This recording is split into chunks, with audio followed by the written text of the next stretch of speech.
Hi folks, I'm Hector Garcia. I'm not a cook, but I'm here to show you how to make arepas with my helper, Sofia. Okay, wait. Sofia Garcia. Sofia Garcia. So the main ingredient, the most important ingredient is called harina pan, which is pre-cooked white cornmeal.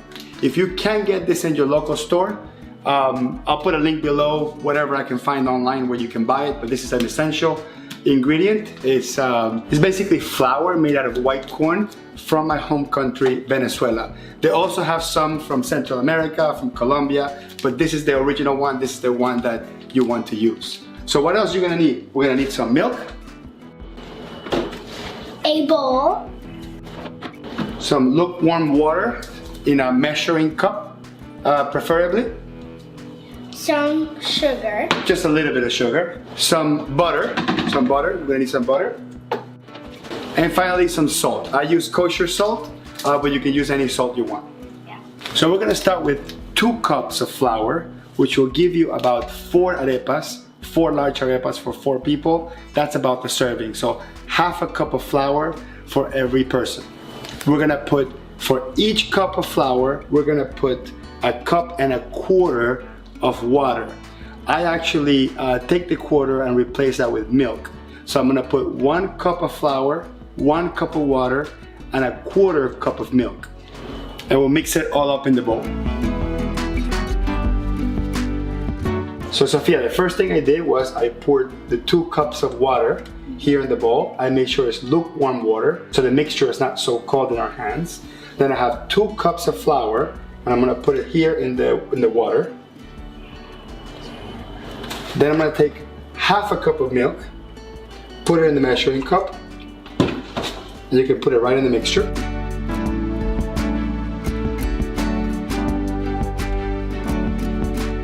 Then we're gonna take probably 3 to 4 pinches of salt, depending on how generous your portions are or how big your hands are. So I'm gonna do, my hands are big, so I'm gonna do 3 big pinches.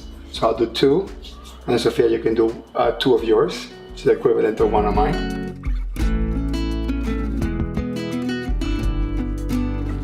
Then we're gonna do a little bit of sugar. You don't wanna have too much sugar. This is just gonna give it a little bit of a sweetness to it, but the original recipe actually doesn't have sugar. I like using sugar because I actually like a little bit of that sweetness. And I'm putting just a little bit of my hand here and just pouring it here. So I actually never knew what my dad's recipe was, but this is actually a very unique technique.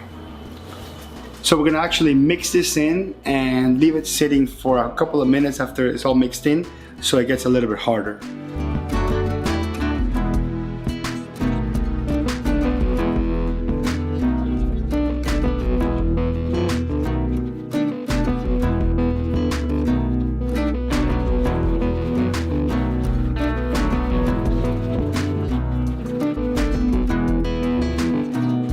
Once it's fully mixed, it's going to have this sort of real soft texture.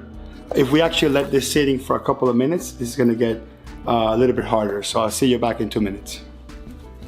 All right, once you wait between 2 to 3 minutes, this is gonna be pretty hard enough to not fall down, okay? And also if you tap it slightly, your hands should not be dirty at all. If you actually put it in and you have dough on your hands, that means it's way too soft. So the texture needs to be hard enough for you to be able to shape it.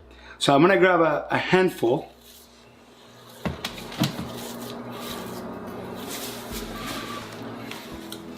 Put your hands like this. And I'm literally gonna shape it into a ball.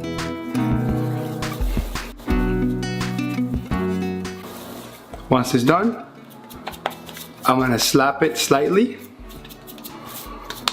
until I get about the size of about a hamburger meat. So once it's about the size of a hamburger meat, like this, you're good to go. Now the surface of this is still a little bit sticky, so I want to put it on a sort of a buttery surface so it doesn't get stuck to it. So what I'm going to do is I'm going to actually butter up this wooden board here.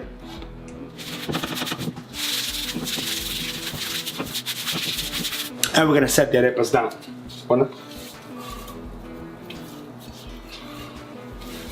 Here's another one. So the next one.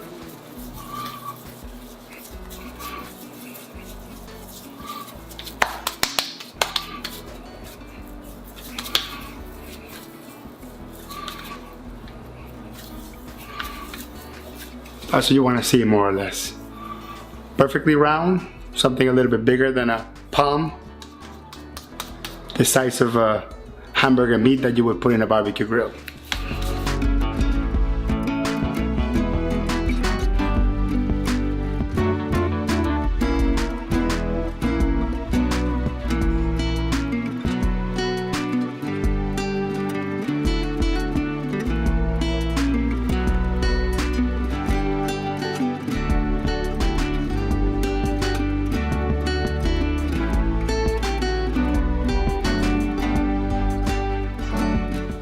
Once I got my batch of arepas ready, and I have about 9 here because they're various sizes. If I would have made this really, really big, I would have gotten about 4 of the big ones, but I have various sizes here, so that's fine.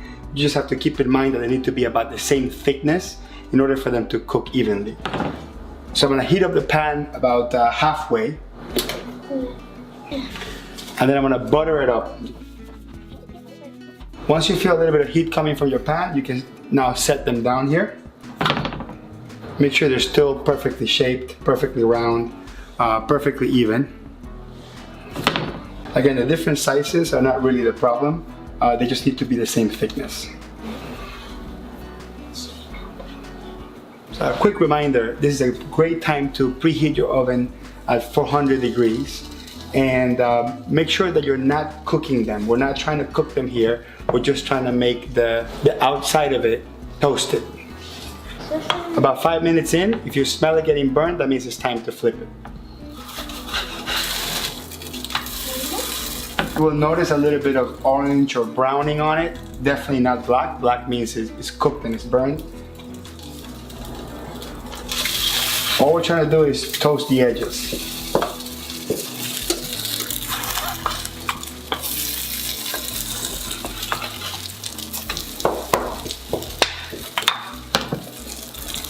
That's actually perfect. That's actually perfect. We're gonna leave it about 4 more minutes in. This is about the most you want it cooked. You still want it to be a little bit hard, but flexible. You don't want this to be hard right off the pan. But about this color here, it can get a little bit brown, but you don't want this to be burnt or fully cooked because we're gonna cook this in the oven. All right, we're gonna set them all up here in the preheated pan.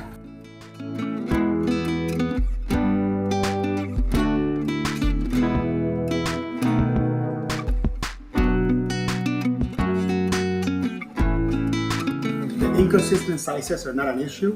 As long as they're the same thickness, they should cook at about the same time. So we're gonna close this up and leave them up for about 15 minutes, turn them around, and then we're gonna leave them up for another 10 minutes. It's been about 20 minutes, so I'm gonna go ahead and turn these around.